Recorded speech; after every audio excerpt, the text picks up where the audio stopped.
Aún hoy, a mis 85 años, la imagen de aquel fatídico día me atormenta, la impactante revelación de que mi esposo, el hombre a quien había entregado mi corazón, se encontraba en los brazos de mi propia madre, la mujer que me dio la vida. Ellos, ignorantes de las consecuencias, crearon un encuentro prohibido que sellaría mi destino para siempre. Soy Elara, y durante décadas he guardado un secreto lacerante en mi corazón. Prepárense porque estoy a punto de compartir la desgarradora traición que destrozó mi vida.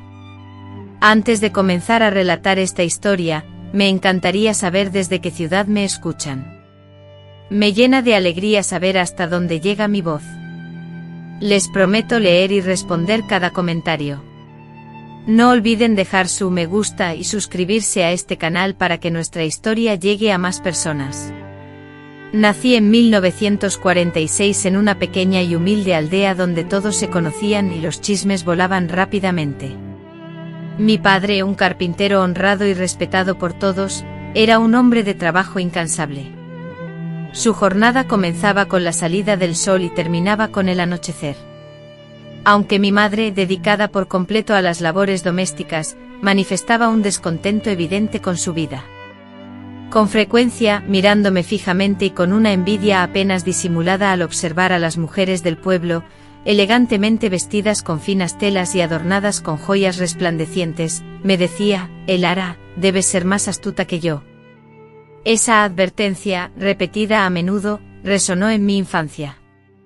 Desde muy temprana edad, mis manos se familiarizaron con la aguja y el hilo, comenzando por remendar la ropa de mi padre y avanzando a pequeños encargos para los vecinos. A los 17 años, ya era reconocida por mi habilidad con las telas y mi sueño era abrir mi propio taller de costura. Pero en 1963, las normas sociales de la época priorizaban el matrimonio para una joven de mi posición social, y así ocurrió. Gabriel irrumpió en mi vida como un alivio después de un periodo de tristeza. Tenía 25 años cuando nos conocimos en una feria. Era alto, de cabello oscuro, siempre impecablemente vestido con trajes a medida. Gabriel, recién ascendido a un puesto de alta responsabilidad en el único almacén de la región que prosperaba, parecía tener un futuro brillante, según la sabiduría popular. Tras 9 meses de noviazgo, decidimos formalizar nuestra relación. El día en que Gabriel me pidió matrimonio, la mirada de mi madre me impactó profundamente. No era el brillo de orgullo que esperaba, sino algo inquietante, casi posesivo. «Qué afortunada soy de tener un yerno tan prometedor», susurró, aferrándose a su brazo más de lo que consideré normal. 6 meses antes de nuestra boda, mi padre falleció repentinamente de una enfermedad mientras trabajaba, dejándonos sumidos en el dolor. Mi madre, con 47 años, quedó viuda, pero su duelo se disipó de manera alarmante. Pronto su prioridad se centró en su vestido de novia y en la posibilidad de vivir con nosotros hasta que se reorganizara. Gabriel, siempre demostrando su cortesía, le propuso a la señora Celeste que se hospedara en su casa, la cual, según explicó, no se encontraba lejos de nuestro futuro hogar. Con ello, le aseguró, podría mantener su independencia. Fue en ese momento, relató, que observé por primera vez a mi madre mirarlo con una expresión de cierta frialdad. Nuestra boda se celebró en julio de 1965, cuando yo tenía 20 años y Gabriel 28. Nuestra casa, aunque modesta, era sumamente acogedora, con 3 habitaciones, un salón y una cocina. No abundaban los lujos, pero se había convertido en nuestro santuario. Cada mueble había sido seleccionado con gran cuidado, y cada cortina, bordada por mí misma, reflejaba nuestro cariño. En los primeros meses, yo me ajustaba al rol que la sociedad de la época esperaba de las mujeres, ser la esposa dedicada, el corazón del hogar, la que esperaba a su marido con la cena preparada al caer la noche. Sin embargo, en mi interior albergaba aspiraciones que trascendían ese esquema. Con la aprobación de Matías, conseguí un empleo a tiempo parcial en la encantadora boutique de costura de la señora Lucía, una modista de gran talento que vivía a pocas cuadras de distancia. Le expliqué a Matías que ese dinero extra que ganaríamos nos permitiría comprar nuestra propia casa en un par de años, y él estuvo de acuerdo, siempre y cuando mis nuevas responsabilidades no descuidaran las tareas del hogar. Mi madre Eloísa solía aparecer sin avisar, casi siempre a la misma hora que Matías volvía del banco. He venido a ver si necesitáis algo, decía, pero dedicaba mucho más tiempo a conversar con mi marido que conmigo, preguntándole sobre el mundo bancario, las personas importantes que conocía y cuánto ganaba. Tu madre solo se preocupa por nuestro bienestar, me aseguraba Matías cuando yo le expresaba mi incomodidad por esa insistencia. En 1963, noté un cambio gradual en la actitud de mi madre. A los 46 años, empezó a teñirse el pelo, a pintarse los labios con un labial rojo intenso y a usar ropa más ajustada. La vida sigue, hija mía. No voy a estar de luto eternamente, solía decir. Entendía perfectamente su razonamiento, por supuesto, pero algo en su actitud, en su manera de ser, me perturbaba sutilmente, sobre todo en los días en que sabíamos que almorzaríamos en su casa o cuando ella nos hacía el honor de visitarnos. En 1964, Matías progresó en su trabajo, dejó de ser un simple cajero para convertirse en auxiliar de contabilidad en el banco, y su salario aumentó considerablemente, lo que mejoró significativamente nuestra calidad de vida. Fue entonces cuando adquirimos una nevera nueva, una de las primeras en el vecindario que exhibía esa modernidad. Mi madre, como era previsible, hizo todo lo posible por estar presente el día de la entrega. ¡Qué maravilla, Matías! Le estás dando a mi hija lo que yo nunca pude tener, exclamó, y luego, dirigiéndose a mí, añadió con una mirada llena de significado, espero que sepas valorar al hombre que tienes a tu lado. En la Navidad de ese mismo año, Matías me obsequió con un delicado broche de oro adornado con una pequeña perla. Era una pieza discreta, pero de una elegancia singular. Durante toda la cena de celebración, mi madre no apartó la mirada de la joya que llevaba puesta. Mientras fregábamos los platos después de la comida, murmuró para sí misma en voz baja, realmente tiene un gusto exquisito.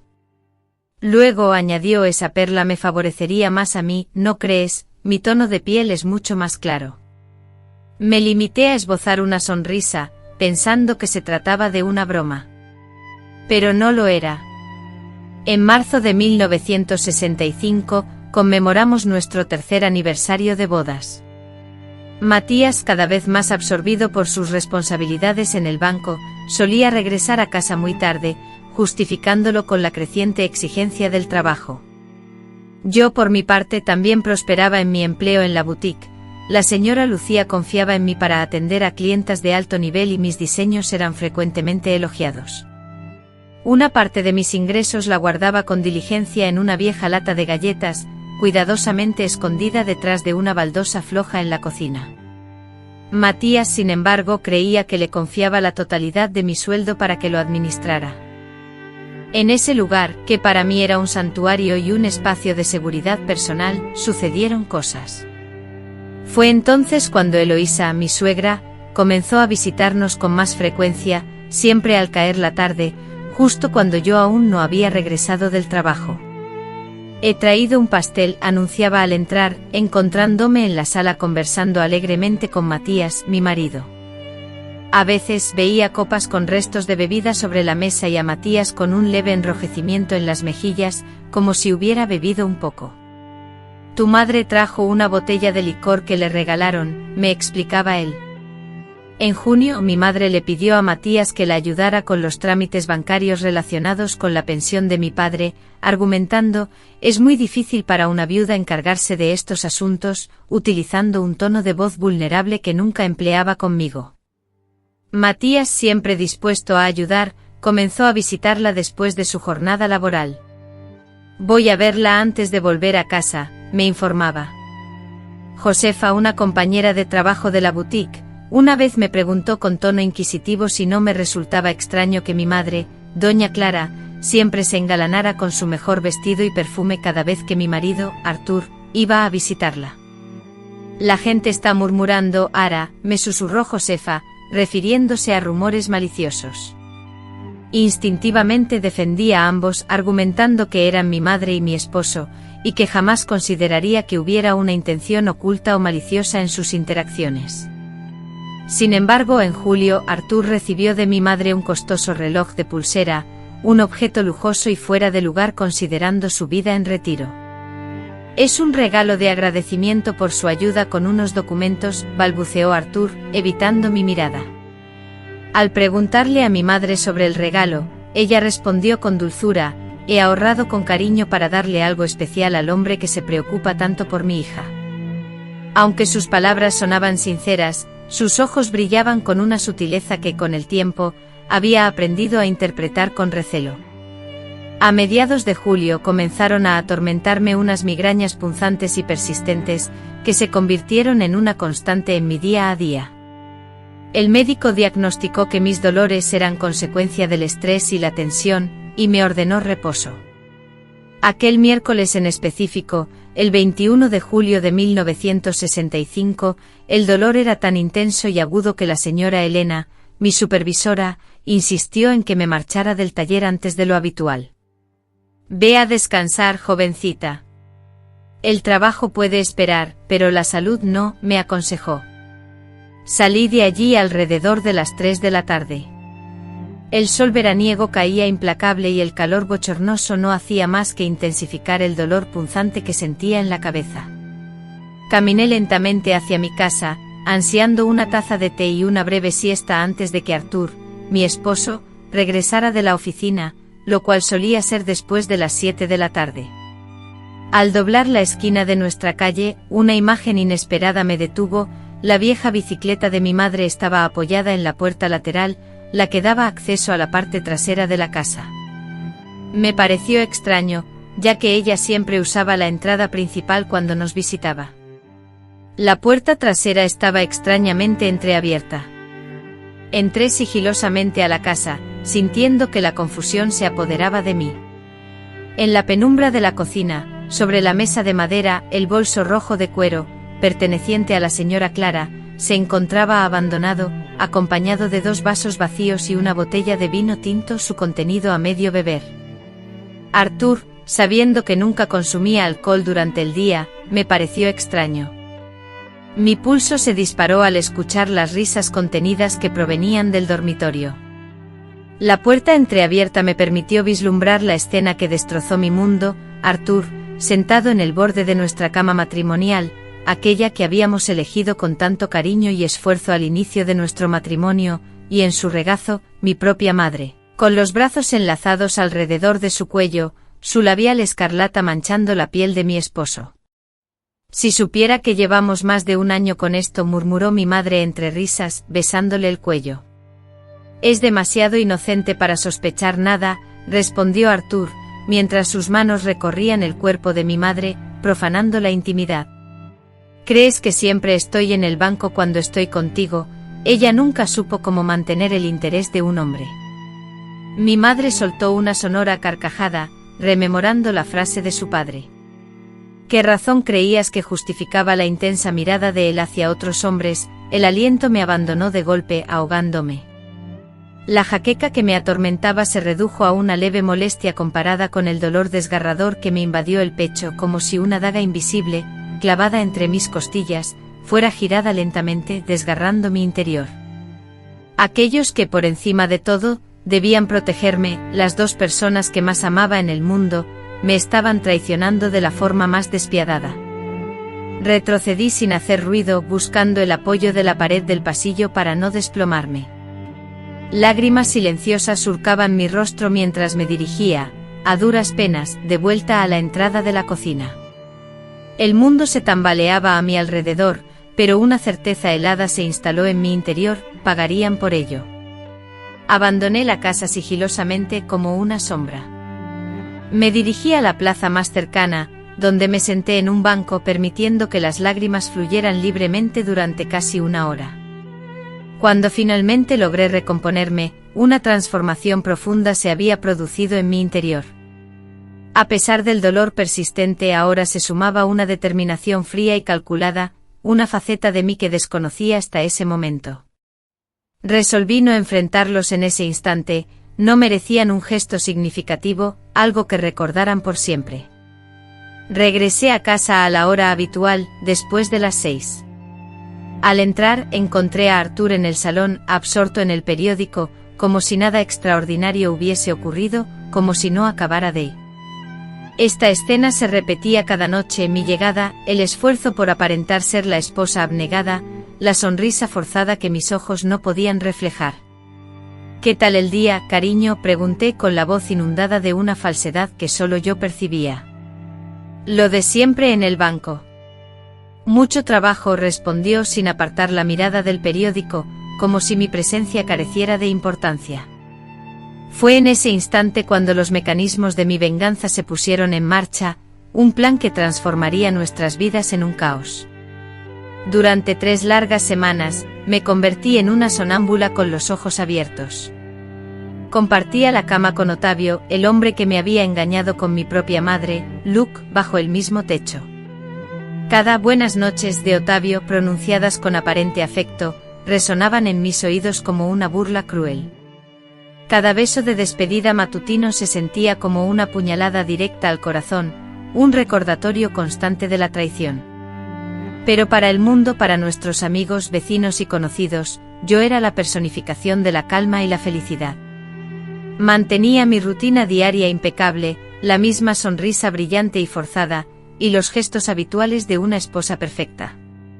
Sin embargo, por dentro mi alma se consumía en un fuego implacable. Empecé a notar detalles que antes me pasaban desapercibidos.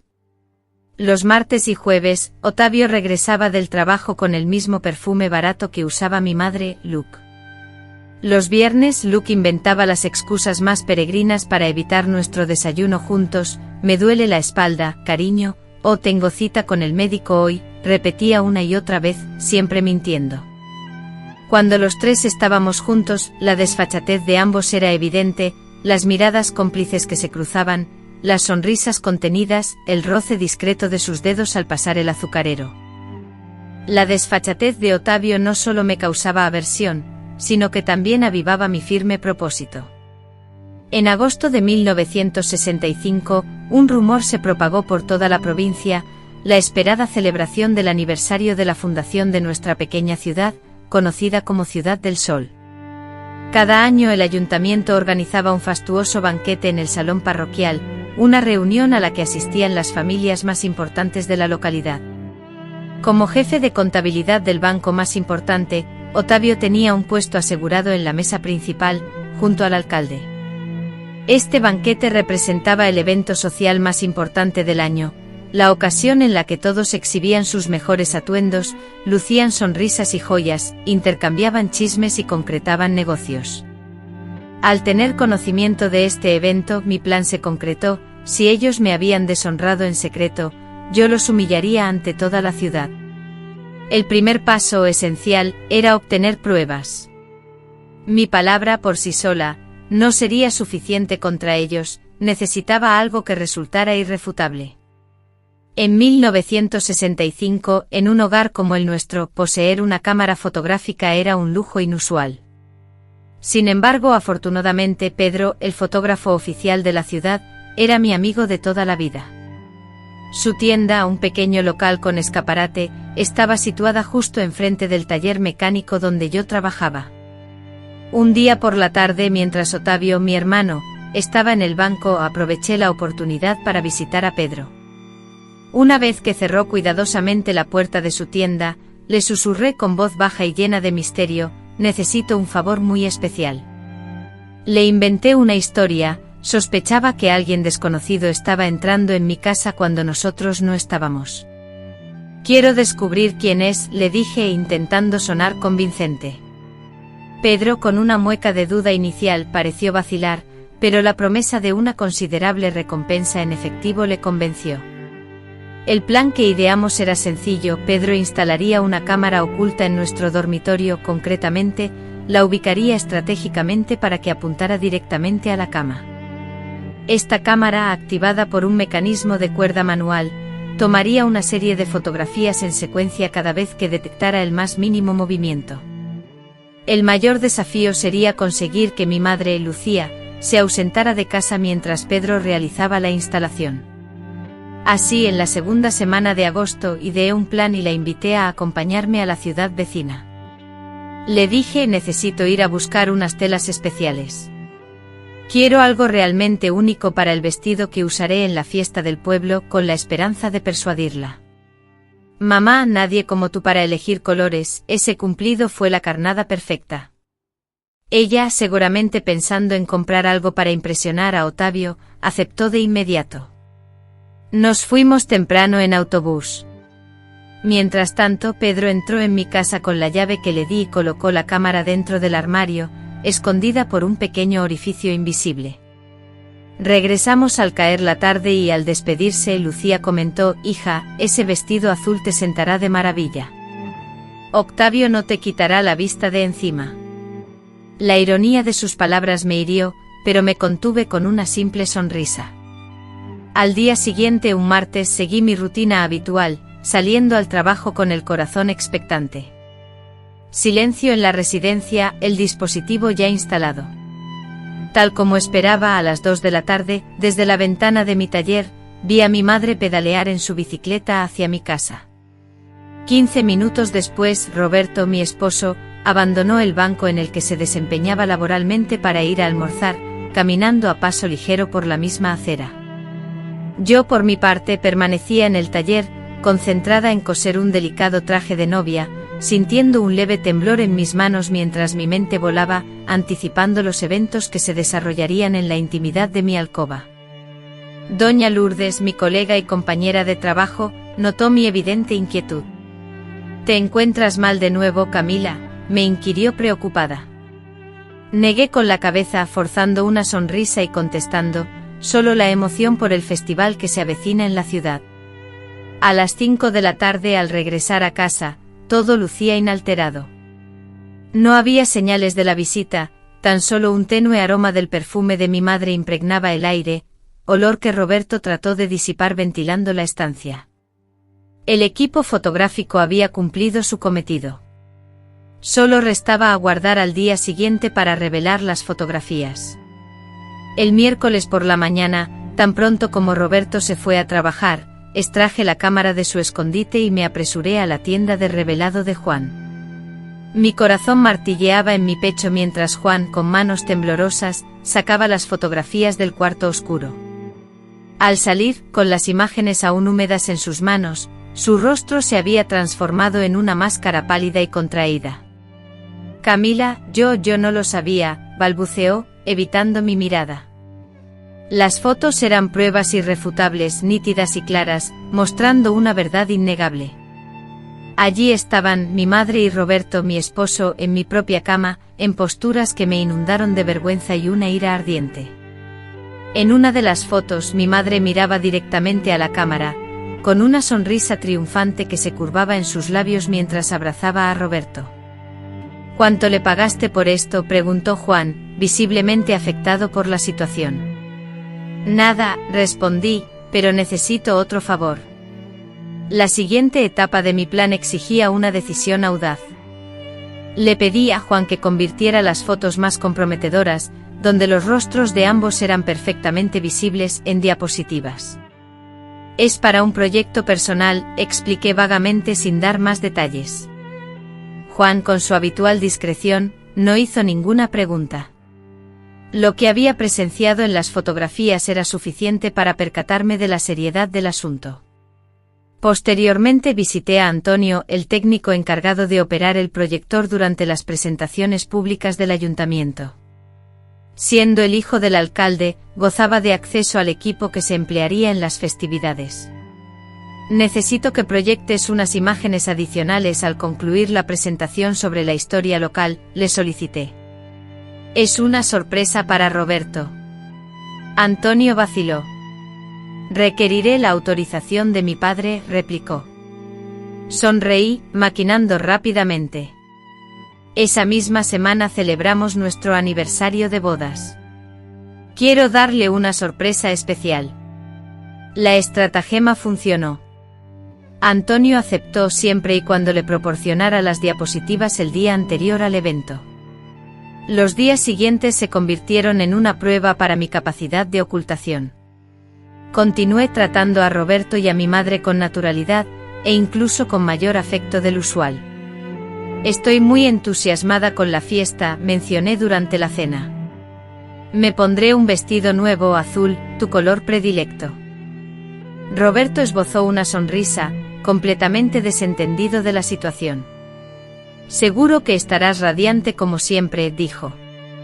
El domingo previo a la celebración, durante la comida familiar en casa de mi madre, ella no paraba de hablar del evento, rebosante de emoción. Asumo que ustedes, los invitados de honor, estarán en la mesa principal, ¿cierto? Roberto, con su importante posición en el banco, es una persona muy influyente. Su voz rezumaba orgullo, pero sus ojos delataban una sutil envidia. Yo, por supuesto, estaré relegada a la mesa con las otras viudas, lejos del centro de atención. ¿Puedes sentarte con nosotras, mamá?, le pregunté sabiendo que esa era su mayor deseo. Estoy segura de que al alcalde no le importará acomodar una silla más en nuestra mesa. Sus ojos se iluminaron instantáneamente. De verdad, hija, no sé si debería, dudó. Insisto, al final, somos familia. La noche anterior al festival, metí las diapositivas dentro de un sobresellado y se lo entregué a Antonio. No lo abras hasta que sea el momento de proyectarlas, le especifiqué. Es una gran sorpresa. Esa noche la ansiedad me impidió dormir. Tumbada junto a Amalia, reflexionaba sobre el cambio radical que experimentaría sus vidas al amanecer. El aire se cargaba con susurros malintencionados y miradas de burla, mientras la verdad, implacable, se cernía sobre la esposa engañada, traicionada por su propio marido con su madre. Pero la justicia también aguardaba su momento. Ambos, el esposo y la madre, serían desenmascarados, expuestos al juicio y la humillación pública, tal como ellos la habían sometido a ella. La mañana del esperado evento, un memorable 21 de agosto, Amalia despertó con una calma inusual, una serenidad que no sentía hacía semanas. Era el alba de su venganza. Como cada día, preparó el desayuno para Gustavo. ¿Estás ansioso por el discurso de hoy?, le preguntó, sabiendo que el presidente del club solía requerir unas palabras del tesorero. Un poco, admitió él, pero todo saldrá bien, estoy seguro, respondió Amalia, mientras le servía más café. Hoy será un día inolvidable. Pasó la tarde en una preparación meticulosa y precisa. El elegante vestido azul noche, impecablemente ajustado por sus propias manos, realzaba su esbelta figura. Con el cabello azabache peinado en un elegante moño que dejaba escapar delicados mechones para suavizar la expresión de su rostro, Amalia se veía radiante. El rojo intenso de sus labios, un tono audaz que eclipsaba el rubor discreto que su madre, Celeste, solía llevar, terminaba de definir su imagen. Cuando Celeste la vio lista para ir a la fiesta, una envidia apenas contenida brilló en sus ojos. El vestido te sienta bien, pero creo que el escote podría ser más discreto, comentó Celeste mientras se ajustaba un entallado vestido verde esmeralda, un atuendo quizá demasiado atrevido para su edad. Aunque Gustavo, presente en la escena, elogió a ambas mujeres, Amalia percibió la mirada prolongada de él en el escote de Celeste. Aquella mirada, que antes la había lastimado, ahora solo alimentaba su determinación. A las 8 de la noche llegaron al fastuoso salón de eventos de la Sociedad Recreativa, un espacio decorado con flores y banderines festivos, donde las mesas, dispuestas en semicírculo, rodeaban un pequeño estrado listo para el discurso del presidente. Siguiendo el plan establecido, los condujeron a los asientos preferenciales, ubicados con precisión para destacar su presencia. Celeste, radiante, se sentía la figura central del evento y saludaba efusivamente a cada persona.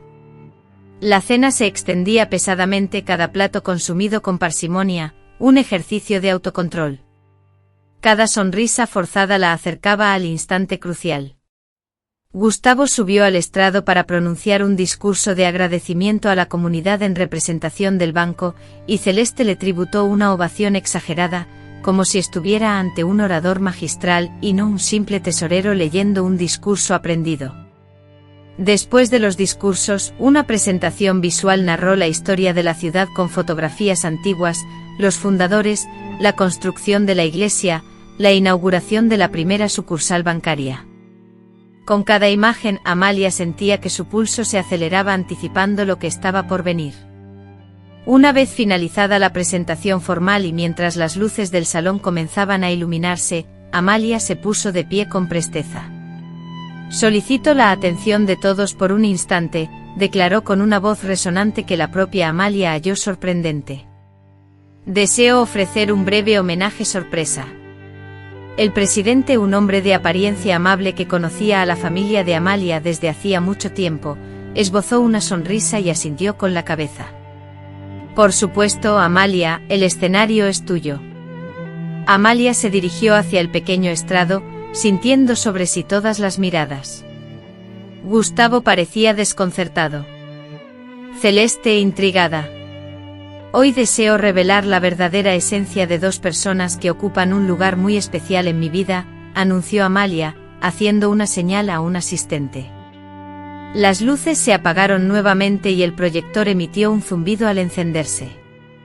La primera imagen apareció en la pared blanca, una fotografía nítida de Gustavo y Celeste abrazados en las sábanas de su cama matrimonial. El salón, que momentos antes bullía de conversaciones, se sumió en un silencio sepulcral y tenso. Amalia escuchó un sonido de ahogo posiblemente proveniente de la esposa del presidente. Reflexionó amargamente sobre la lealtad del hombre que había prometido amor eterno, mientras nuevas imágenes se proyectaban en su mente. Recordó también la devoción de su madre, la mujer que le había dado la vida. Con valentía finalmente dirigió su mirada hacia la pareja. El rostro de Gustavo, pálido y desencajado, mostraba una boca abierta en un grito silencioso. Celeste, con las manos temblorosas cubriendo su rostro, revelaba su conmoción a través del movimiento de sus hombros. Sin pronunciar palabra, tragó su amargura y, dejando atrás el escenario, se encaminó hacia su mesa, con un nuevo objetivo en mente.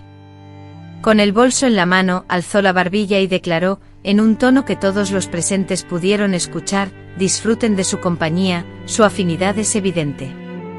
Luego, con la frente en alto, abandonó el club social, dejando atrás no solo a un esposo infiel y una madre manipuladora, sino también una vida entera construida sobre mentiras.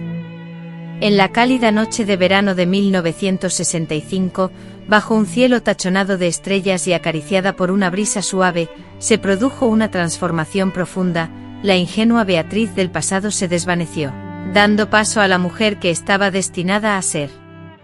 Respiré profundamente, inundada por una inédita sensación de desapego y liberación. Ignoraba mi destino, desconocía el camino que recorrería, pero sentía una certeza absoluta: a partir de ese instante yo, y solo yo, forjaría mi propio futuro. Esa noche de agosto, abandoné el club sin volver la mirada atrás, con el murmullo atónito de la multitud resonando como un eco distante.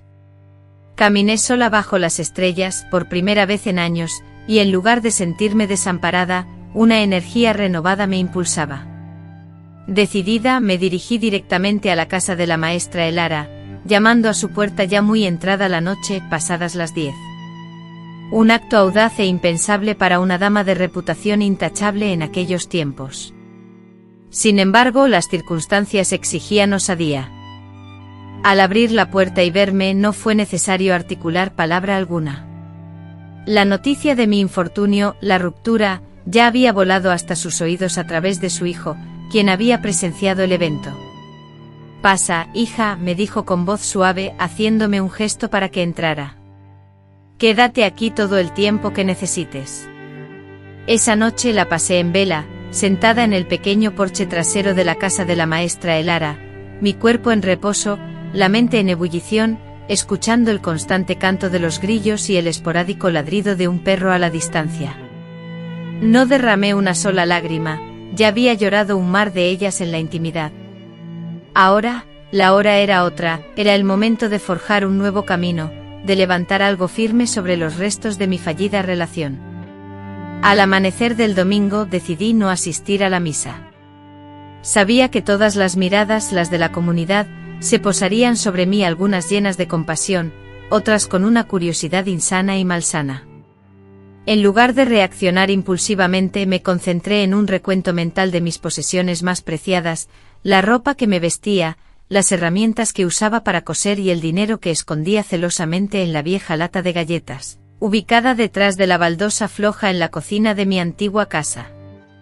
«Debo ir a buscar mis cosas», le comenté a la maestra Elara mientras desayunábamos. «¿Estás segura de que quieres ir sola, Beatriz? Mi hijo podría acompañarte». Le agradecí su ofrecimiento, pero respondí que prefería hacerlo por mi cuenta. Esperé pacientemente hasta la media tarde, confiando en que Lucas estaría en casa de su abuela. Los domingos Lucas solía almorzar con mi madre, una costumbre que ahora se me antojaba amarga y significativa. Con paso firme me dirigí a la casa donde habíamos vivido juntos durante 3 años. La llave encajó en la cerradura con una familiaridad extraña. Al entrar todo parecía igual, pero al mismo tiempo sentía una profunda y radical diferencia. Los muebles permanecían en las mismas ubicaciones, los mismos cuadros adornaban las paredes, y persistía el familiar aroma de la solución que usaba para limpiar el suelo. Sin embargo, ese lugar ya no era mi hogar, sino el desolado escenario de una representación teatral cuya última escena había concluido. No me quedé mucho tiempo, solo recogí aquello que me pertenecía verdaderamente, mi ropa, mis objetos personales y las fotografías de mi infancia junto a mi padre.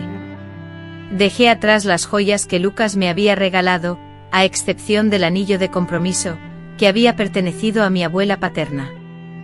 Finalmente retiré el azulejo flojo y recuperé mis ahorros, más de 300.000 cruceros, la suma de casi 3 años de arduo trabajo. Era una cantidad considerable para una mujer soltera en 1965. Justo cuando terminaba de preparar mi pequeña maleta, escuché el sonido de la puerta principal al abrirse. Lucas entró pálido y con profundas ojeras, como si una década de vida lo hubiera golpeado en una sola noche. «Beatriz», susurró con voz débil. Con la voz llena de ira alcé la palma de la mano para exigir silencio, y sentencié: «No hay más nada que deba ser dicho entre nosotros». El desesperado suplicó: «Clara, por favor, necesitamos hablar. Lo de ayer es el chisme de toda la ciudad». Mi puesto en el banco, una risa amarga y hueca escapó de mis labios. «¿Tu puesto?», repliqué con desprecio, «es tu posición social lo que te preocupa, no la vergüenza de haber deshonrado a tu esposa con su propia madre». Él se acercó con la mirada suplicante. «Fue un terrible error», murmuró Lucas, «su madre y ella me sedujo, me persiguió implacablemente. Yo estaba confundido, vulnerable». «Ahórrate tus excusas, Lucas», respondí con firmeza, «tuviste opciones y elegiste la traición». «Podemos arreglar esto», insistió desesperado, «la gente olvidará con el tiempo. Podríamos mudarnos, empezar de nuevo». Mis ojos lo miraron con una serenidad que lo hizo retroceder. «No hay un nosotros que arreglar. Todo ha terminado». Tomé mi maleta y caminé hacia la puerta principal. Lucas me detuvo agarrándome el brazo, no con fuerza bruta, sino con una urgencia que se leía en cada uno de sus gestos. «¿Qué va a ser de mí?», balbuceó con la voz temblorosa. «La directiva del banco está considerando mi despido, lo sé. Nadie me mirará bien ahora. Suéltame, por favor. Deberías haber meditado las consecuencias antes de actuar. Y en cuanto a mi madre, ahora podrá mostrar su amor abiertamente sin esconderse». Abandoné la casa por última vez, dejando atrás no solo a mi esposo, sino también una parte de mí que se había desvanecido lentamente. Atrás quedaba la imagen de la esposa sumisa y engañada, contenta con pequeñas muestras de cariño, como si fuesen un banquete. Los días siguientes fueron un caos. El pequeño pueblo hervía con rumores. Las mujeres se apartaban a mi paso, como si mi mala suerte fuera una plaga contagiosa. Los hombres susurraban al pasar, algunos con miradas que mezclaban deseo y una clase de lujuria que me daba asco. En la casa de doña Sofía, se le indicaba a los niños, por precaución, que se mantuvieran alejados mientras yo estuviera allí. Una semana después de ese evento, me informaron que Lucas había sido despedido de su trabajo en el banco, alegando conducta inapropiada e incompatible con los requerimientos de integridad del puesto, según la justificación oficial. En cuanto a mi madre, doña Sofía, las invitaciones a eventos sociales cesaron, sus amigas de toda la vida evitaron visitarla e incluso el párroco, después de la misa, dudaba en saludarla. Aunque podría haber esperado sentir satisfacción por su declive, experimenté en cambio un vacío inexplicable. El castigo no colmó el vacío provocado por la traición, sino que solo lo definió, marcando sus bordes de manera más cruel y precisa. Finalmente, en septiembre de 1965, con los ahorros que había acumulado y la experiencia que había ganado trabajando en el taller de costura de doña Sofía, tomé una decisión que transformaría por completo mi futuro. Abandoné mi hogar y me dirigí a la capital del estado, una ciudad desconocida para mí, donde nadie sabría mi historia ni especularía sobre mi pasado al verme. La vastedad de la urbe con sus imponentes edificios y su extensión infinita, me causó temor al principio. El constante ruido del tráfico, la multitud de personas anónimas que se mezclaban en las calles, la sensación de no ser nadie en medio de la multitud, todo me resultaba abrumador. Encontré alojamiento en una modesta habitación de una pensión familiar, administrada por una amable señora de origen italiano, llamada doña Elara, quien, sin hacer preguntas sobre mi vida anterior, solo exigía el pago puntual del alquiler y una conducta tranquila y respetuosa. Al cabo de poco tiempo logré conseguir un empleo en una elegante boutique de ropa, situada en el centro neurálgico de la ciudad. Mi habilidad con la aguja y la tela sorprendió a la propietaria, una mujer francesa de mediana edad, la señora Genet. «Tienes manos de artista», exclamó después de observarme reparar un vestido de novia que parecía irreparablemente dañado. «No deberías limitarte a simples arreglos». Me concentré arduamente en mi trabajo, ahorrando cada centavo que ganaba. Durante los fines de semana y las noches, me dedicaba a trabajos adicionales de reparación y arreglo de objetos. Prácticamente no dormía, me alimentaba de forma frugal y destinaba casi todos mis ingresos al ahorro. Mi objetivo era, sin duda, abrir mi propio taller. En febrero de 1966, llegó una carta de doña Sofía, informándome que Lucas se había marchado de nuestro pueblo natal, después de meses de inútiles esfuerzos por recuperar su buen nombre. Ya nadie creía en un hombre que había sido infiel a su esposa con su propia suegra. Mientras tanto, mi madre se había recluido en soledad, saliendo de casa solo para lo imprescindible, siempre con la mirada baja, evitando cualquier contacto visual. La vida que habíamos dejado atrás parecía pertenecer a una extraña, una figura fantasmal enterrada bajo los restos de la confianza perdida y las esperanzas destruidas. Yo, por mi parte, procuraba evitar cualquier vínculo con ese pasado, ignorando la correspondencia y apartando la vista de todo aquello. Finalmente, en junio de 1966, casi un año después de aquella trágica noche en el salón comunitario, logré concretar mi objetivo. Con cada moneda que lograba ahorrar, conseguí arrendar un pequeño local en el segundo piso de un edificio comercial, a escasas cuadras de la tienda donde aún permanecía empleada. El lugar era sencillo, consistía en un área frontal para atender a los clientes, un diminuto taller para las pruebas y un almacén reducido.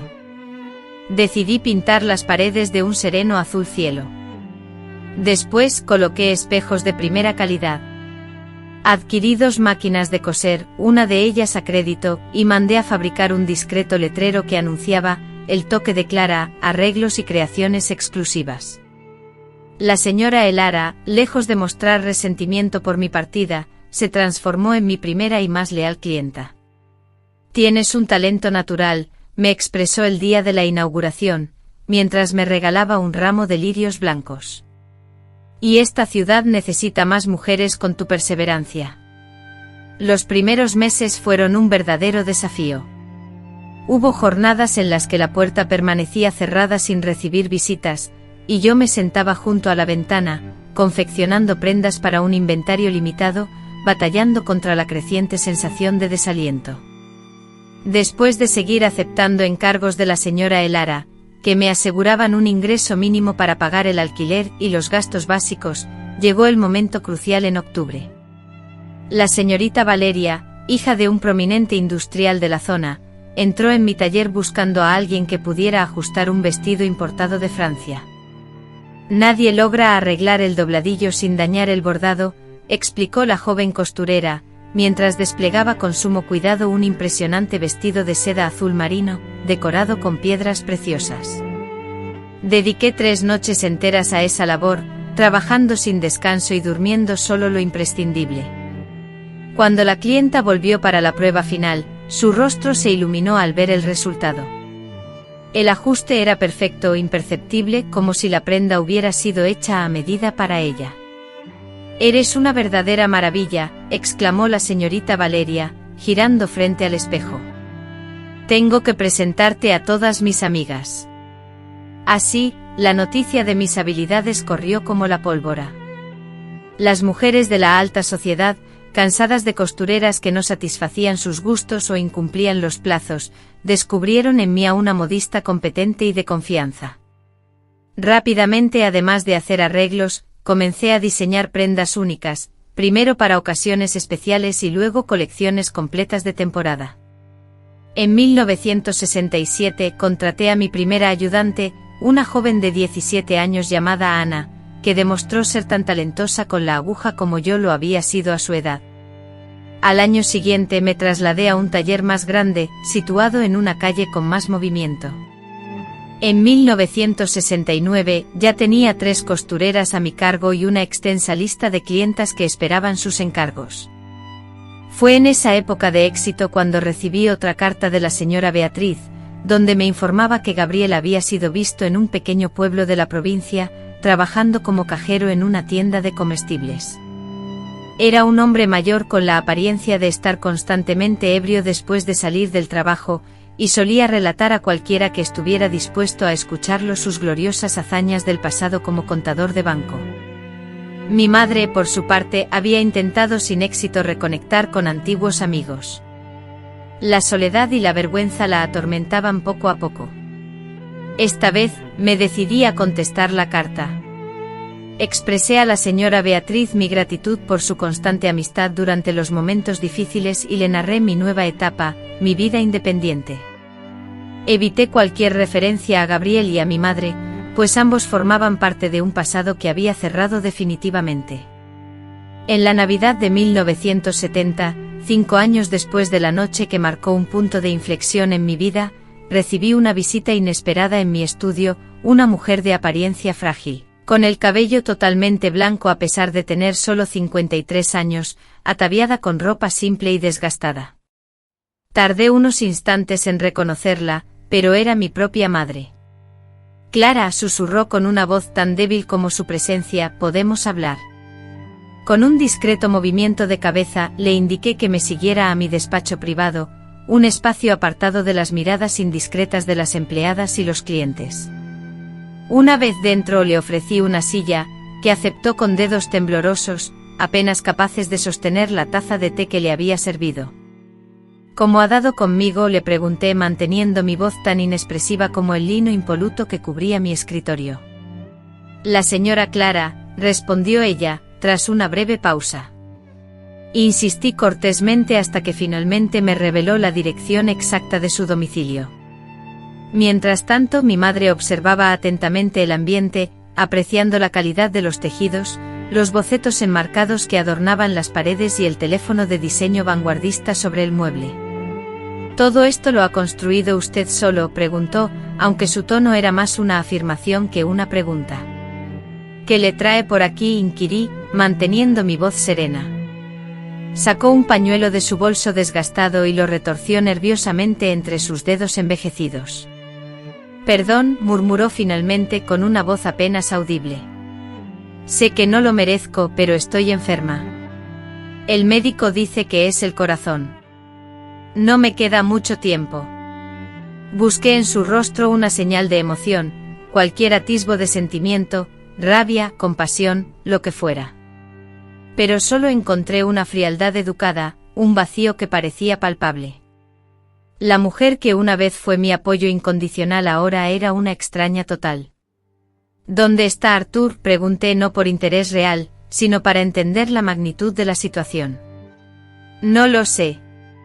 Me abandonó hace meses, después de que dijeras, tras aquella noche, que yo lo había arruinado.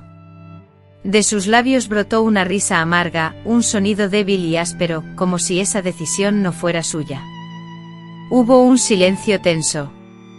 El ruido constante del taller se filtraba desde fuera, la vida ajena continuaba su curso. ¿Qué quieres de mí?, pregunté finalmente. Un lugar donde quedarme, respondió ella, con la mirada clavada en el suelo lustroso. No me queda nada. La pensión de tu padre apenas cubre mis medicinas. Ya no puedo trabajar en este estado. Contemplé con detenimiento su figura frente a mí. Ya no reconocía a la mujer que una vez me deslumbró, la audaz y provocativa que me arrebató a mi esposo. En su lugar, solo veía a una anciana demacrada, consumida por la fragilidad y la sombra de una enfermedad silenciosa. Una punzada, que podría ser compasión o quizás solo el eco distante de lo que significaba tener una madre, me atravesó. Hay un pequeño cuarto para el servicio en la parte trasera de mi propiedad, dije, después de una larga pausa. Puede quedarse allí hasta que se recupere. El alivio que inundó su rostro fue tan intenso que casi me causó dolor verlo. Gracias, hija. Le prometo que no se arrepentirá. ¿Puedo ayudar con las tareas de la casa? Cocinar, levanté la mano para interrumpirla. No necesito ayuda. Tengo personal. El cuarto es solo un refugio temporal mientras se recupera. Este acuerdo no significa la reconciliación. ¿Lo entiende? Asintió con lágrimas en los ojos. Lo entiendo y se lo agradezco de todas formas. Esa noche, después de haber comprado la espaciosa casa de 2 plantas en un tranquilo barrio residencial el año anterior, acomodé a mi madre en la pequeña habitación ubicada al final de la residencia. No era por un gesto de perdón ni por buscar una reconciliación que la recibía en mi hogar, sino por una inexplicable sensación de que debía, de alguna manera, fortalecer o quizá romper un lazo con el pasado. La joven e ingenua Isadora que fui en otro tiempo, sentía la necesidad imperiosa de demostrarle a la mujer que una vez la había lastimado profundamente, que no solo había logrado sobrevivir a sus acciones, sino que había alcanzado el éxito y la prosperidad a pesar de ella. Y tal vez, en un rincón de mi alma que apenas lograba reconocer, aún persistía un atisbo de la niña que, antes de que la envidia y la amargura la transformaran, había amado incondicionalmente a su madre. Los años 70 se abrieron paso con una nueva Isadora. A los 27 años, ya no me definía la traición sufrida ni el abandono padecido. Simplemente era Isadora, la dueña de la casa de moda más renombrada de la capital. Conocida por vestir a las esposas de importantes empresarios y políticos, mis diseños, que se lucían en revistas de alta costura, dictaban moda y eran copiados en todas partes. Mi taller, ubicado en la calle Augusta, se expandió hasta ocupar un edificio completo. La planta baja era una sofisticada sala de exhibición donde presentaba mis colecciones. La primera planta, un taller de producción con 12 costureras que trabajaban en mesas alineadas bajo mi supervisión constante, y la segunda, mi oficina y estudio, el lugar donde pasaba horas creando nuevos diseños, eligiendo telas importadas y planeando el futuro. En 1971, abrí mi primera sucursal en Sao Paulo, un proyecto ambicioso que implicaba viajes frecuentes y largas jornadas de trabajo. Muchos cuestionaban mi éxito como si las barreras del mundo empresarial fueran insuperables para una mujer sola, decidida a trazar su propio camino sin la guía de un hombre. Las entidades bancarias se mostraban reticentes a aprobar sus peticiones de préstamo, y los vendedores, en lugar de confiar en ella, manifestaban reservas sobre su capacidad para cumplir. Sin embargo, cada impedimento no hacía más que fortalecer su firmeza. Tal vez, señorita Elara, lo más prudente sería buscar la inversión de alguien con un buen historial profesional y, digamos, con más experiencia en el sector, propuso el director del banco con una sonrisa ambigua, mientras ella solicitaba fondos para adquirir nuevas máquinas italianas. Permítame, pero le haría la misma sugerencia a un hombre con una situación económica similar, las mismas garantías y un historial de logros idéntico. Su voz se mantuvo serena a pesar de la creciente ira que la consumía. Él dudó, un leve rubor apareció en su rostro. Solo me preocupo por su bienestar, estimada clienta. Mi bienestar en cuanto a mis finanzas se consolidaría cuando el análisis objetivo y detallado de mis bienes, junto con las proyecciones de crecimiento de mi empresa, y no mi género, fueran el único factor determinante para la aprobación de mis solicitudes de crédito. Tras decir esto, el préstamo fue aprobado. Las máquinas importadas llegaron.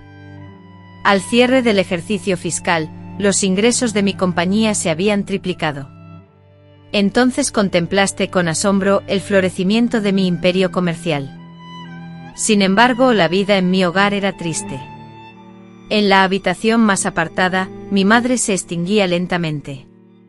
Su espíritu, consumido por años de amargura y sufrimientos silenciados, ahora afectaba gravemente su salud. Una enfermera la cuidaba durante el día, pero la noche me obligaba a administrar los medicamentos, asistirla en su higiene personal y escuchar el sonido dificultoso de su respiración, que se filtraba a través de la delgada pared.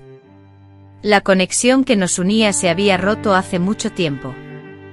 Lo que quedaba era una obligación, una deuda moral que yo saldaba poco a poco, por lo que ella me había dado, pero sobre todo, por lo que me había negado. En sus momentos de fiebre y delirio, a menudo se escapaban de sus labios murmullos de arrepentimiento, revelaciones incompletas sobre una envidia que parecía venir de tiempos inmemoriales. Recordaba con dolor mi alegría juvenil, la belleza que irradiaba, y la facilidad con la que había conquistado el corazón de alguien como Roberto. Tu voz profetizaba que te convertirías en alguien más hermosa, más dichosa que yo, susurró ella en una noche especialmente agobiante. Presenciar aquella escena era emocionalmente inaguantable. Mi respuesta era automática, cambiaba las compresas frías, acomodaba las almohadas y me retiraba sin pronunciar palabra. Que podía responderle, ofrecerle perdón sería una mentira. Sentir odio era algo que ya no cabía en mi interior. En el frío mes de junio de 1972, la mañana reveló el final silencioso. Se había marchado durante la noche con la misma discreción con la que había transitado sus últimos días. Organicé un velatorio modesto, al que invité a un pequeño grupo de personas que la conocían. Amigos, ella no tenía. Cuando el sacerdote me preguntó si deseaba decir unas palabras, mi única respuesta fue un gesto negativo con la cabeza. Ningún epitafio podría capturar la complejidad de nuestra historia. Su fallecimiento fue el punto de inflexión que me arrastró más profundamente al trabajo. En 1973, inauguramos nuestra tercera boutique en la bulliciosa ciudad de Río de Janeiro. Un año después, mis diseños ya se vendían en Argentina y Chile. La marca Ara Criazo se establecía como un símbolo de sofisticación y alta calidad.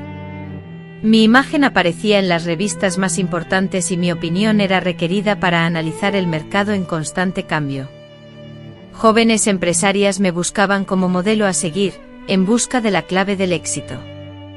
Aparentemente yo era la imagen del triunfo, la joven provinciana que a pesar de las traiciones y abandonos, había construido un imperio. Pero tras esa fachada de éxito existía un vacío, una soledad que ninguna conquista profesional lograba mitigar. En 1975 cumplí 32 años y no hubo festejo. Para mí los días festivos no eran más que jornadas ordinarias, definidas únicamente por la falta de responsabilidades laborales. Solía pasar esos días recluida en la majestuosa mansión que poseía en la zona más exclusiva de la ciudad, con sus cuidados jardines que casi nunca pisaba y sus espaciosas habitaciones que rara vez utilizaba. Fue precisamente ese año cuando Elena, mi primera empleada y actual directora de la oficina principal, entró en mi despacho portando una invitación de boda. Señorita Elara, sería un honor contar con su presencia. Será algo modesto, pero su asistencia significaría mucho para mí. Mi mirada recorrió el papel elegante, las letras doradas que anunciaban el matrimonio de Elena y Marcos, un joven arquitecto a quien había conocido en una de nuestras presentaciones de moda. Una extraña sensación me invadió, un inexplicable dolor en el pecho. Por supuesto que iré, Elena, y lo haré. La petición de Elena sobre el diseño de su vestido de novia hizo que su rostro se iluminara. Justo esas palabras eran las que ella misma deseaba pronunciar. «Sería un inmenso honor crear algo único y especial para tu boda», contestó. Durante las semanas siguientes, Elena se involucró personalmente en la elaboración del vestido, algo que no hacía desde hacía tiempo, pues solía delegar la confección en su experimentado equipo de costureras. Cada puntada, cada adorno de encaje, cada minúsculo detalle fue producto de su propio trabajo. Era como si al manipular la tela, volviera a conectar con la joven Elena del pasado, aquella que albergaba sueños románticos y anhelaba finales felices. El día de la ceremonia, una íntima celebración en una pequeña capilla del campo, Elena se ubicó discretamente en la última fila, observando a Isabela avanzar hacia el altar luciendo el vestido que ella había diseñado. Un elegante modelo de satén color marfil, con mangas largas de encaje guipur. Gabriel esperaba a Isabela, con lágrimas en los ojos y las manos temblorosas por la emoción. Una sensación de frío recorrió el rostro de Elena. Con la mano temblorosa se la llevó al rostro, presa de la sorpresa al sentir el contacto húmedo de las lágrimas. No había llorado desde aquella fatídica noche de agosto de 1965, cuando la verdad sobre la traición que había sufrido se reveló implacable. Durante una década entera, sus ojos se habían mantenido secos, resguardados tras una fortaleza construida con obstinación y férreo control emocional. Pero ahora las compuertas habían cedido, y las lágrimas fluían silenciosas, no motivadas por la melancolía ni la envidia, sino por una profunda nostalgia. Anhelaba algo que nunca había conocido plenamente, un amor genuino, una confianza inquebrantable, la sensación de pertenecer a alguien y de tener a alguien que le perteneciera verdaderamente. Después de la alegre celebración, mientras los invitados se agolpaban para felicitar a los recién casados, Elena, discreta, se acercó a Isabela. Esta última, resplandeciente con su deslumbrante vestido de novia, la abrazó con afecto, diciendo: «Doña Elena, le estoy eternamente agradecida por todo, no solo por el vestido, sino por haber creído en mí cuando no era más que una aprendiz perdida y sin rumbo». «Te mereces toda la felicidad, Isabela», expresó Elena con voz suave. Isabela, con una familiaridad nacida de años de colaboración profesional, tomó las manos de Elena y le respondió con sinceridad: «Usted también se la merece, lo sé. Nunca es tarde para empezar de nuevo». Las palabras de Isabela, llenas de esperanza, resonaron con fuerza en la mente de Elena durante el trayecto de regreso a su hogar. Empezar de nuevo, se repetía mentalmente. ¿Cómo podía una persona a los 32 años, con heridas emocionales profundas y una innata desconfianza, reiniciar su vida? La idea parecía irreal, rozando lo absurdo. Pero curiosamente algo había cambiado en Elena después de aquella boda. Comenzó a observar el mundo que la rodeaba con ojos nuevos, deteniéndose en pequeños detalles que antes pasaban desapercibidos. La radiante sonrisa del jardinero mientras admiraba sus rosas florecidas. La efusiva alegría de las jóvenes costureras compartiendo secretos durante el almuerzo. El delicado cariño con el que su ama de llaves disponía flores frescas en su despacho cada mañana. Y finalmente, en septiembre de 1975, una carta llegó firmada por la señora Clara. Con sus dedos, ahora deformados y rígidos por la artritis, que apenas le permitían sujetar el bolígrafo con firmeza, la señora Clara se esforzaba por mantener viva la comunicación. Entre las noticias de la pequeña ciudad, una en particular captó la atención de Elena. Fernando, un hombre ahora envejecido y afectado por la enfermedad, había regresado, buscando la redención y el perdón de la comunidad a través del trabajo voluntario en la parroquia. «Pregunta por ti», escribió Clara, «quiere saber cómo estás, si eres feliz. No le he contado sobre tus logros y tu éxito profesional, sentí que no era apropiado compartir esa información». Elena, con un gesto reflexivo, dobló cuidadosamente la carta y la guardó en el cajón. Fernando era parte del pasado, un capítulo definitivamente concluido, y en su corazón no albergaba ni odio ni rencor, sintiendo por él la misma lejanía que por un personaje de un libro leído hacía mucho tiempo. En diciembre de ese año, mientras se celebraba una gala benéfica organizada por Elena para recaudar fondos para una institución dedicada a la infancia necesitada, ocurrió un acontecimiento inesperado. Entre los asistentes se hallaba Daniel, un arquitecto de unos 40 años, viudo y recién llegado de un viaje al extranjero. Sus miradas se encontraron durante el cóctel que siguió a la presentación. Daniel, con una copa de champán en la mano, se acercó a ella y le dijo: «Sus diseños son impresionantes. Me fascina la arquitectura que veo en sus vestidos». Elena sintió como el rubor le subía a las mejillas, una reacción que no experimentaba desde su juventud. Arquitectura. Nunca antes había considerado esa comparación, la forma en que cada corte, cada estructura, cada elemento encajaba en el conjunto, le recordaba la construcción de un edificio. Él sonrió una sonrisa sincera, sin segundas intenciones. «Por cierto, me llamo Miguel Isadora», dijo él. «Su nombre es conocido por todos en mi círculo».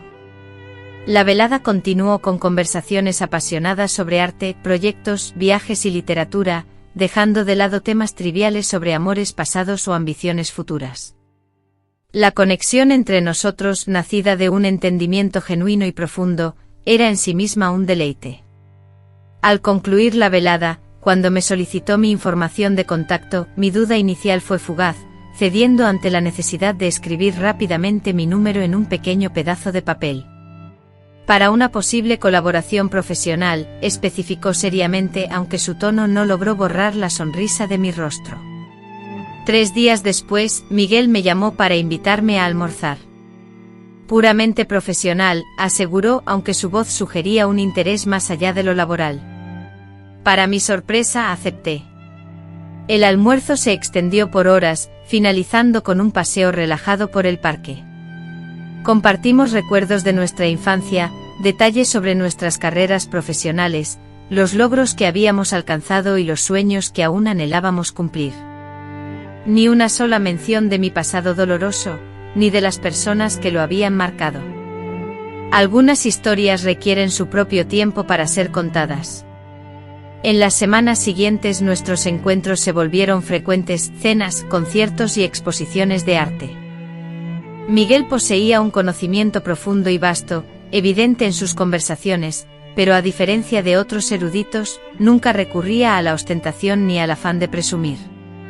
Además, su atención hacia mí era constante, aunque nunca llegaba a ser asfixiante o intrusiva. Por encima de todo, siempre respetaba mi privacidad, mi capacidad de tomar mis propias decisiones y mi necesidad de silencio, especialmente cuando se abordaban temas personales o delicados. En febrero de 1976, me extendió una invitación para visitar su casa, un proyecto arquitectónico que él mismo había diseñado y que se ubicaba en las colinas, a las afueras de la ciudad. La residencia, de estilo vanguardista, combinaba cristal y hormigón de manera armoniosa, integrándose a la perfección con la exuberante vegetación que la rodeaba. En la terraza, con una vista panorámica del valle, disfrutamos de una cena bajo el cielo estrellado. Isadora, mientras volvía a llenar mi copa de vino, rompió el silencio con una confesión. De inmediato mi cuerpo se contrajo, reviviendo la pesada carga de la desconfianza acumulada a lo largo de los años. «Me estoy enamorando de ti», continuó con voz suave. «Y eso me asusta, porque hace mucho tiempo que no sentía algo tan fuerte». Aparté la mirada, incapaz de sostener la intensidad de la suya. «Miguel, hay aspectos de mi vida, de mi pasado, todos cargamos con nuestro pasado, con las cicatrices que nos ha dejado la vida». Isadora interrumpió mis pensamientos. «No te pido que me cuentes ahora tus vivencias, ni que correspondas a mis sentimientos. Sentí la necesidad de ser completamente honesto. Esa noche, después de más de 10 años, permití que alguien rompiera las barreras que había construido para protegerme. No solo en un sentido físico, aunque la ternura con la que ocurrió me hizo romper a llorar, sino también en un nivel emocional muy profundo. Le conté a Miguel la verdad sobre mi dolor más antiguo, sobre la figura de mi madre y la doble cara de la traición y la venganza. Le hablé de los años que pasé aislado, creyendo que era independiente del miedo constante a confiar y a volver a sufrir. Él escuchó en silencio, tomándome las manos y secando las pocas lágrimas que caían. Cuando terminé, me abrazó con fuerza. «Eres una persona extraordinaria», me susurró al oído.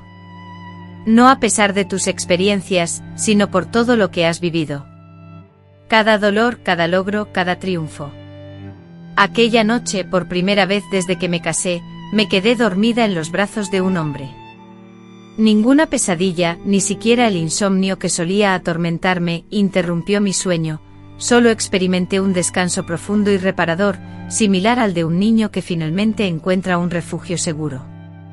La relación con Miguel avanzó con una delicadeza y atención excepcionales. Él entendía mis dudas, mis momentos de distanciamiento cuando la intimidad me resultaba demasiado.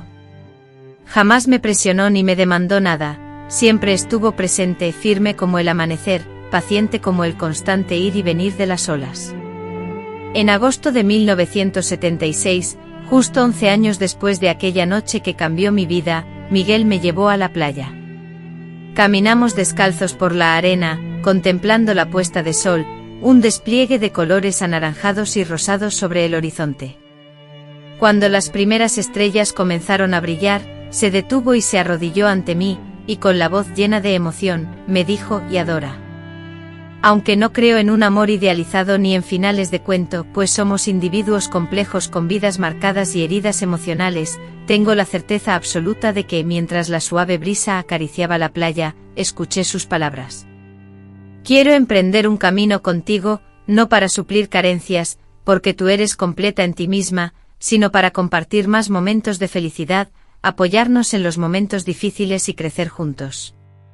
¿Me darías esta maravillosa oportunidad?». Mis ojos se posaron en Rafael, sentado en la arena con canas plateadas en las sienes, una mirada que emanaba absoluta sinceridad, las manos que siempre me tocaron con ternura, y recordando los años de aislamiento. Las cicatrices de pasadas traiciones y la constante desconfianza aún me atormentaban, pero como la marea que borra las huellas en la arena, una nueva y esperanzadora sensación surgió en mi interior, la promesa de un futuro. «Sí», respondí con la voz temblorosa. Sí, anhelaba construir una vida juntos y, en aquel apacible noviembre de ese mismo año, sellamos nuestro compromiso con una ceremonia sencilla y privada. La boda, a la que asistieron únicamente nuestros familiares y amigos más cercanos, fue un encuentro íntimo y discreto. Yo lucía un elegante vestido de seda azul noche sin velo ni adornos florales, mientras que Rafael optó por un sobrio traje gris claro. Nos prometimos mutuamente leyendo votos que habíamos escrito personalmente, lejos de juramentos vacíos de amor eterno o felicidad inagotable. Nuestras palabras expresaban compromisos firmes de respeto, honestidad y una unión sólida e inquebrantable. Habíamos madurado lo suficiente como para reconocer la inutilidad de las promesas grandiosas. Nuestra vida en común fluyó con naturalidad. Yo continuaba expandiendo mi exitosa empresa de moda, que ya contaba con 6 boutiques en 3 diferentes regiones, y Rafael se dedicaba a sus proyectos arquitectónicos, los cuales estaban empezando a ser reconocidos y admirados a nivel internacional. Para organizar nuestras ocupaciones laborales, dividimos nuestras vidas en 2. Los sábados y domingos los disfrutábamos en su casa de campo, ubicada en las montañas, y de lunes a viernes residíamos en mi apartamento en la ciudad. En 1977, la vida me deparó una inesperada y feliz noticia: a los 34 años, estaba embarazada. A pesar de que el médico manifestó ciertas preocupaciones debido a mi edad, considerada entonces un factor de riesgo para un primer embarazo, tanto Rafael como yo nos sentimos invadidos por una felicidad discreta pero intensa. ¿Podré ser una buena madre?, me cuestioné una noche acariciando mi vientre con la mano. Mi propia infancia no había sido un ejemplo a seguir en cuanto a la maternidad. Rafael, entrelazando sus dedos con los míos, me respondió con calma: «Elena, tú no eres ni serás tu madre. El arte de ser madre no es algo que se hereda, sino un tejido que se crea a diario con cada decisión que tomas y con cada muestra de amor sincero. Durante el embarazo no se presentaron problemas de salud, pero experimenté las preocupaciones normales de una mujer embarazada, intensificadas por el recuerdo de un pasado familiar complicado. En marzo de 1978 nació Luisa, una niña con mejillas rosadas y ojos inteligentes que parecían observar todo con atención. Al tomar a mi hija en mis brazos por primera vez, sentí una mezcla de miedo y asombro. Ese pequeño ser dependía completamente de mí, confiaba en mí, y me amaba incondicionalmente. La responsabilidad me pareció enorme. ¿Y si no soy capaz de amarla lo suficiente?, le susurré a Rafael mientras él miraba a nuestra hija en mis brazos. Él, besando mi frente sudorosa, me respondió con cariño: ya la amas. El simple temor de no ser suficiente es la mayor prueba de ello. La llegada de la maternidad implicó importantes cambios en mi vida. Reorganicé mi papel en la gestión diaria de la empresa, delegando más responsabilidades a los gerentes a quienes había capacitado a lo largo del tiempo. Mariana, la recién nombrada directora creativa, asumió una gran parte de mis antiguas tareas con una calma y habilidad asombrosas. Durante una reunión, me expresó que había logrado crear un sistema que funcionaba de manera independiente, incluso sin mi supervisión constante, lo que es una verdadera muestra de un liderazgo excepcional. Estas palabras me brindaron un gran alivio, especialmente en los momentos en que me sentía dividida entre mi rol como empresaria y mi papel de madre, identidades que con el tiempo aprendí a equilibrar. En 1980, a los 37 años, anuncié mi nuevo embarazo, pero esta vez, el segundo trimestre trajo complicaciones, presión arterial alta y la amenaza de un parto prematuro. Los últimos 3 meses los pasé prácticamente en reposo, con mis manos ocupadas, cosiendo con dedicación ropita para Luisa y el nuevo integrante de la familia. Pedro nació en febrero de 1981, un bebé pequeño pero fuerte, con los ojos que recordaban a su padre, Rafael, y una tenacidad que demostró desde el principio, negándose con vehemencia a los horarios de sueño establecidos. Con 2 hijos pequeños y una carrera profesional establecida, mi rutina diaria se transformó en una elaborada coreografía, desde la oficina hasta el colegio, pasando por desfiles y recitales de ballet infantil, y de las negociaciones con proveedores hasta las complejidades de la educación y las negociaciones inherentes a las noches con los niños. Daniel se reveló como un compañero excepcional. Era una figura paterna que abrazaba la paternidad por completo, compartiendo las responsabilidades de manera equitativa, algo poco común en la década de los 80. Juntos construimos un hogar fundamentado no en las normas sociales ni en las apariencias, sino en el cariño y la admiración mutuos. En 1982, recibí una carta que alteró la tranquilidad que con tanto esfuerzo habíamos construido. La abuela Alice, cuyo cuerpo frágil revelaba el paso del tiempo, me informó sobre la muerte de Gabriel. Él, durante sus últimos años, había sido conserje en la iglesia principal del pueblo, donde, según me contaron, solía preguntar por mí, guardando la esperanza silenciosa de mi regreso. Su vida terminó en soledad, en su humilde habitación ubicada en la parte posterior de la casa parroquial. Entre sus escasas posesiones, hallaron una fotografía mía, tomada el día de nuestra boda. Releí la carta una y otra vez, intentando encontrar alguna emoción fuerte en mi interior, tristeza, resentimiento, o incluso indiferencia. Solo sentí una suave melancolía, similar a la que evoca el recuerdo de un rincón de la infancia visitado fugazmente. Le mostré la carta a Daniel, quien me abrazó sin decir palabra. El silencio que nos unía era elocuente. Él entendía que la noticia, aunque no despertara sentimientos intensos en el presente, simbolizaba el cierre de una etapa importante. Semanas después, en una decisión que me tomó por sorpresa, emprendí un viaje junto a Daniel hacia mi pueblo natal. Hacía mucho tiempo que no regresaba, concretamente desde 1965. Clara, con tan solo 4 años, y Tomás, que aún no cumplía los 2, se quedaron bajo la atenta supervisión de Silvana y su marido. La apacible vila da Colina parecía casi intacta, como si el tiempo no hubiera transcurrido. Las mismas callejuelas estrechas y tortuosas, la misma imponente iglesia en el centro de la plaza, y las mismas miradas curiosas que nos observaban, escudriñando a los recién llegados.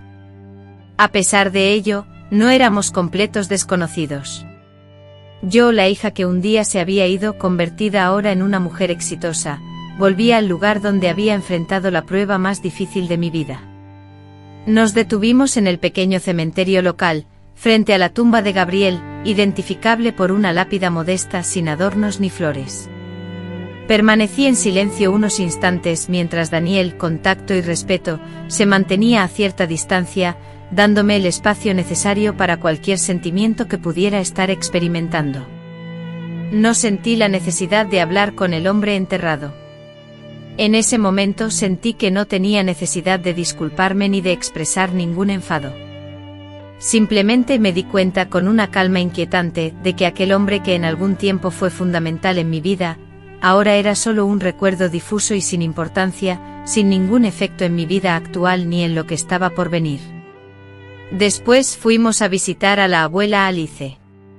A pesar de que se movía en una silla de ruedas, mantenía su espíritu jovial e incansable. Le presenté a Daniel, le conté sobre mis hijos y sobre mis logros personales.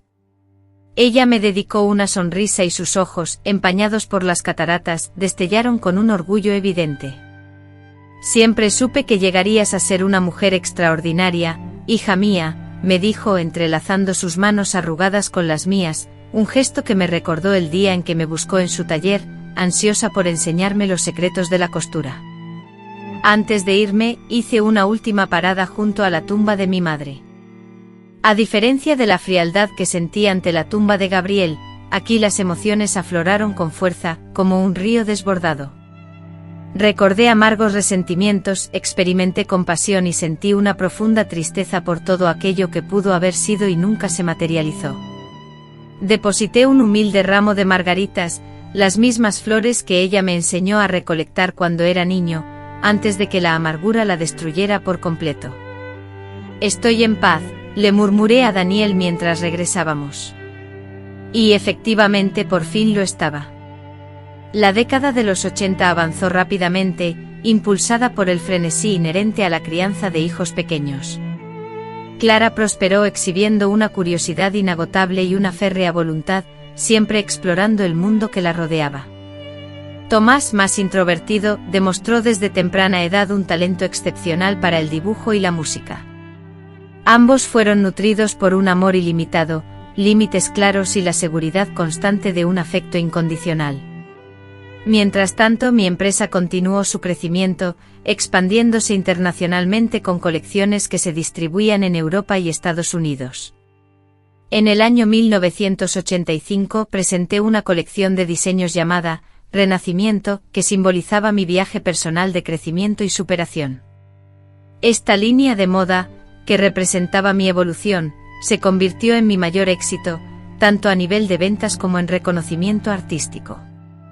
Al año siguiente, en 1986, Ricardo y yo conmemoramos nuestros 10 años de matrimonio con un viaje inolvidable a Italia, nuestra primera aventura larga y sin la compañía de nuestros hijos.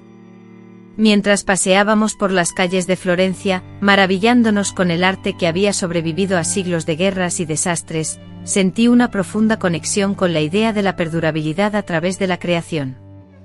Somos como esos artistas, le dije a Ricardo, mirando una escultura de Miguel Ángel, creamos algo que permanecerá más allá de nosotros.